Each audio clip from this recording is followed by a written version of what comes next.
Sorry about that. I'm really excited to be here with you guys. My name is XinMing Kuon, and I'll be sharing about proximity and prayer through the lens of lament. So, back in January, our staff received news that the mom of one of our youth who attends our programs was missing, and that likely she had been murdered. My mind raced, my heart raced. We were having a retreat at that time, and I ran out of the building, and I hid in the woods, and I started crying, and I screamed out, "No, God, no, God, no, God." And the days following led to the confirmation of her death, which led to even deeper grief for me. My mom had passed away in 2017, and I was rarely given the opportunity to lament her death, leading to my own unprocessed grief resurfacing when met with the death of another mother. I cried myself to sleep a lot of those nights, and it was agonizing preparing for the celebration of life service that we were hosting here at the Rose Bowl while dealing with such deep emotional pain. My sadness peaked the day before the service at the visitation. I lost it as soon as I sat in the pew, tears and snot running down my face, and a few minutes into my weeping, the youth approached me. She put her hand on her shoulder and she said, "It's okay, Mr. XinMing. Your mom and my mom are gonna be best friends in heaven." And I lost it even more, but I couldn't help but smile a little bit, thinking about the idea of our moms chatting it up or power walking together, maybe playing some pickleball.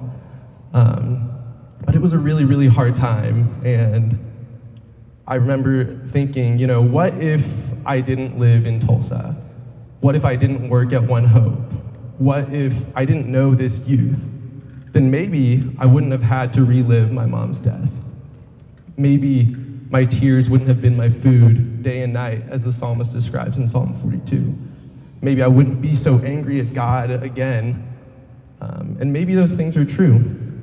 But at the same time, if I wasn't here in this neighborhood, both geographically and relationally, then not only would I miss the privileges of me being able to weep with this youth, but also of her ministering to me and blessing me.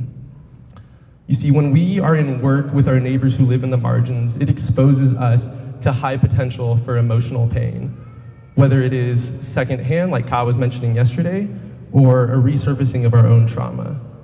But it's also where the highest potential for healing occurs as well. We receive the blessing of comfort as those who mourn. We are reminded that we're not alone when we share meals with each other, when we share stories, and when we share tears. We don't just give love, we receive it. However, as beautiful and restorative as this close-knit community can be, it cannot offer the ultimate hope that we need. There are forms of death all around us, whether it's the loss of a loved one, whether it's innocence stolen through abuse, whether it's the rupture of relationships within families. Our hearts ache for resurrection. What are we to do with this recognition that things are not right? Things are not right here in our world. They're not right in our communities. They're not right in our own hearts. I'd previously been taught that I'm to put on a smile, to rejoice in all circumstances, to give thanks, even when it hurts. And these are scriptural things to do, but God doesn't only want us to come to him when we're feeling joyful and when we're feeling stable. Rather, Jesus modeled it for us when he wept at Lazarus' grave and when he's on the cross crying out, my God, why have you forsaken me?" That we are to come to him with our raw, our genuine emotions. And we have this opportunity to join with creation in groaning for the redemption of the universe at large, to groan for the redemption of our communities, to groan for the redemption of our own bodies as well. And as we lament to God, we hold to hope that Jesus' resurrection is the first fruit of revival. And we imagine, we cry out for the day where Jesus is going to put all enemies under his feet, depression and anxiety, racism, child abuse, domestic violence, and so many more. And we hold to hope knowing that death is the last enemy that Jesus will destroy. He will destroy death. And we continue to plant and to sow and to water seeds of resurrection here, loving our neighbors.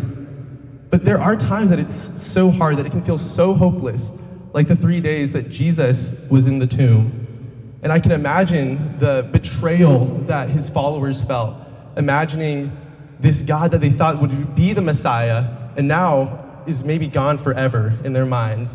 And I can imagine the heartbreak that his mother Mary felt, seeing her own son beaten and bloody, struggling for every single breath. Where is God in such atrocity? Where is hope in such death? Hope lies in the third day, when the stone was rolled away, and when Jesus emerged victorious over sin and over death. And the same Spirit that raised Jesus from the dead is working on this earth and is living inside of us. So we see that resurrection is all around us and it lives inside of us. Resurrection is in us. And so my encouragement for us here is to keep crying. Keep crying over the evils that we witness and experience. May we stay in relationships where it's hard to remain, to continue to press in. I believe that the Lord is putting our tears in his bottle and that he is going to transform our tears into streams in the new creation. I just want to close with Isaiah 43:19. Behold, I am doing a new thing. Now it springs forth.